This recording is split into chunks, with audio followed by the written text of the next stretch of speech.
ঈদার একটা কথা বলছি। আমরা অনেক সময় বলি যে আল্লাহ যা চান, আল্লাহ এবং তার নবী যা পছন্দ করেন তাই, এমন একটা কথা আমরা বলি। আবার অনেকে বলি ভাই আপনি কেমন আছেন, আপনি যেমন দোয়া করেছেন ভাই এমন আছে। আবার বলি আল্লাহ ভালো রেখেছে আপনাদের দোয়ায়। এসব কথা আমরা বলি না? প্রত্যেকটা কথা বলা হারাম। বাইতুল্লাহ এক ওয়াক্ত সালাতে 1 লক্ষ ওয়াক্তের সওয়াব, সুবহানাল্লাহ, কি মর্যাদা! আর আমাদের দেশের মুসলমান রসুল প্রেমিক মক্কায় যে ওয়াজের মধ্যে বলে, বাংলাদেশে এসে আমি মক্কায় গেছি, মদিনায় গেছি, একদিনও ওয়াহাবি ইমামের পিছনে নামাজ পড়িনি। কপাল যদি কারো পুড়ে যায়, সে হেদায়েত কি মক্কা মদিনায় বসে পায়? আস্তাগফিরুল্লাহিল আযীম।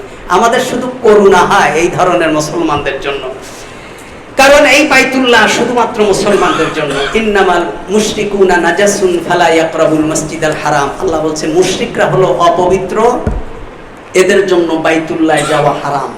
বাইতুল্লাহ এরা প্রবেশ করতে পারবে না।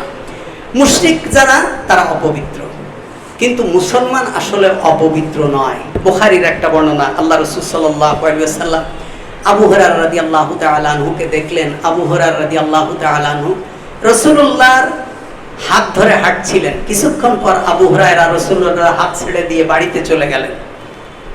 বাড়ির থেকে কিছুক্ষণ পরে এসে আসলেন আল্লাহ রাসূল বললেন, আবু হুরায়রা তুমি কোথায় গেলে? বলছে, ইয়া রাসূলুল্লাহ আমি গোসল করতে গিয়েছিলাম, আমি অপবিত্র ছিলাম। আল্লাহ রাসূল বলছেন, সুবহানাল্লাহ, ইন্নাল মুসলিম লা ইয়ানজিস। আল্লাহ রাসূল বলছেন মুসলমান কখনো অপবিত্র হয় না। সুবহানাল্লাহ, মুসলমান কখনো কি হয় না? ঈমানি নূর থাকার কারণে মুসলমান কখনো অপবিত্র হয় না, বাহ্যিকভাবে নাজাস হয়, অপবিত্র হয় না। তারা ঈমান থাকার কারণে অপবিত্র।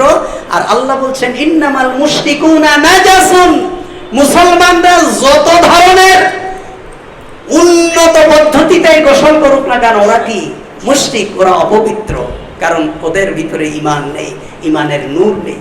আল্লাহ তাআলা আমাদের যাদেরকে ঈমানের নূর দিয়েছেন, আমরা বড় সৌভাগ্যবান, আমরা বড় সৌভাগ্যবান।